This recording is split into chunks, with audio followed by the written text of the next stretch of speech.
This is my all-time favourite pair of headphones. If they look a little worse for wear, that's probably because they're 12 years old.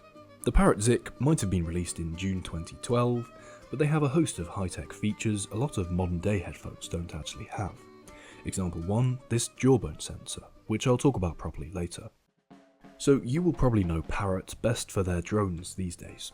They had a pretty big share of hobby drone sales over the last decade or so, until they moved exclusively into making professional drones for filming, agriculture and military purposes. Before they were known for drones though, Parrot made a name for themselves in Bluetooth audio, sometimes collaborating to make high-end products with well-known designers. The Parrot Zik are an example of one such collaboration. Philippe Starck was tasked with the design of the headphones, which carry his name across the edge of the headband. Originally, the Parrot Zik sold for $400 in 2012. Adjusted for inflation, that's $549. Oddly enough, $549 is the exact price of Apple's AirPods Max headphones right now. Both pairs of headphones are supposed to represent the high end of wireless audio in one way or another, so really this does make a lot of sense. In any case, you can find the Parrot Zik for between $50 and $100 these days, if you know where to look. More on that later. Whatever you pay for these, the Zik come with active noise cancellation, provided by 4 microphones located around the rims of the ear cups. It has to be said, while the noise cancellation isn't quite comparable to modern day AirPods or Quiet Comfort headphones, it is really impressive for its age. Active noise cancellation was a very little known and supported technology in 2012, and let's not forget the first Bluetooth stereo headphones didn't even release until 2004, just 8 years earlier. There is a 5th microphone on board too. It's there to pick up your voice during phone calls so that you can use the Zik like you would any other Bluetooth headset on the phone. The jawbone sensor is something you really don't see on many headphones. It works for voice isolation, letting the microphone know when your mouth is talking so it can pick up your voice then and not detect too much background noise at other times. In order for all this technology to work, the Zik are of course powered by a rechargeable battery. It's an 800 mAh 3.7 volt lithium polymer battery, which is pretty unremarkable. What is remarkable though is that the left ear cup cover can be removed, as it's only kept in place magnetically. Underneath this cover is the battery, which can be removed without using any tools and quickly replaced with another. This is a great feature for so many reasons. Firstly, these have only 8 hours of playtime, which I can see not being enough if you're on a super long flight or just want to listen to them all day at work. If that's not long enough for you, you can just buy a second battery and switch it out for the first one halfway through the day. I mean, they're pretty damn cheap online now, so why not just have 3? Beyond that though, the removable battery is key for ensuring the Parrot Zik can last for years without being replaced. Apple's AirPods and Beats headphones come with very obviously not replaceable batteries. They might have great battery life for, say, a year or even for 2. Beyond that though, your battery health is going to degrade. Once this starts to happen, you'll wish you could replace the battery, because your AirPods, Beats, or whatever other modern brand of headphone might as well be binned once the battery can't hold a charge. A lot of headphones can't even function without power these days. The AirPods Max don't have a 3.5mm headphone jack for wired use. Noise cancellation isn't going to work without a battery either. The list goes on. The bottom line is this though.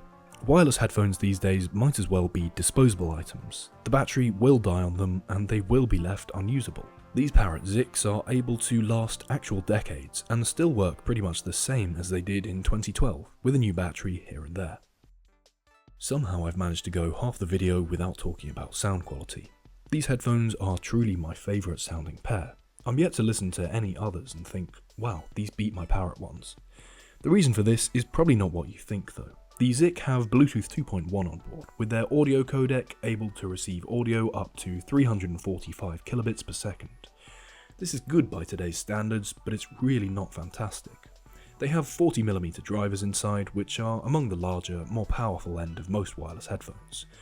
So they're capable of playing at a really high volume with very little distortion. This is all good stuff, but the real icing on the cake is that these headphones were designed to have the most customizable sound possible. There's a companion app for the Zik inside which you have the option to play with the EQ. Because of how capable the drivers are, you can really adjust things to sound exactly how you want them. I like hearing vocals, so I've got the mid to high end boosted for example, and a little extra bass on there too. One of the other things you can change to your liking is the soundstage, which is where the audio sounds like it's coming from because of added effects. The Ziks let you go from the studio sound to having a really nice wide echoey feel in concert hall sound. At the same time, you can adjust the angle you're hearing things from. You can go for something narrow, like hearing two speakers directly in front of you, or you can go wider too, like the sound is coming from all around you. It's a bit like that 8D audio thing you see on YouTube sometimes. These features might seem gimmicky from afar, but once you try them out, you start to realise there's nothing quite like them in the world of headphones. You can add effects like this in separate apps using regular headphones, but they normally cost money. This is top tier first party adjustment to headphones that are already great. I can't help but think brands like Bose and Sennheiser are missing a trick a bit here by not including such features on their high-end headphone offerings. So sound quality is a complex story on the Zik. All I can say is that there's nothing quite like them in the world of Bluetooth headphones right now. I already mentioned some of the more high-tech stuff on board, but there's actually more to cover. The Parrot Zik have NFC pairing built into the left ear cup. This means that you can pair them with a phone or device that supports NFC by simply tapping them on the side of the headphones. In 2012, this was not a common thing, but we have seen that a fair bit over the last decade or so. The controls for playback on the Zik are a bit unconventional. The outside surface of the right ear cup is actually a touch-sensitive pad. You can swipe forwards when you're wearing them to skip to the next track, and backwards to return to the previous one. Swipe all the way up for max volume, but you can finally tune this by swiping part of the way and letting go. Oh, and playing and pausing is done by just tapping anywhere on the surface. I think these controls are pretty much ideal. They work how you'd expect them to, although it is worth noting they can get pressed by mistake if your head rubs past things. Despite how much I love these headphones, it wouldn't be an honest video if I didn't go over some of the Zik's drawbacks. The battery life is not the best at 6 hours, despite them being replaceable.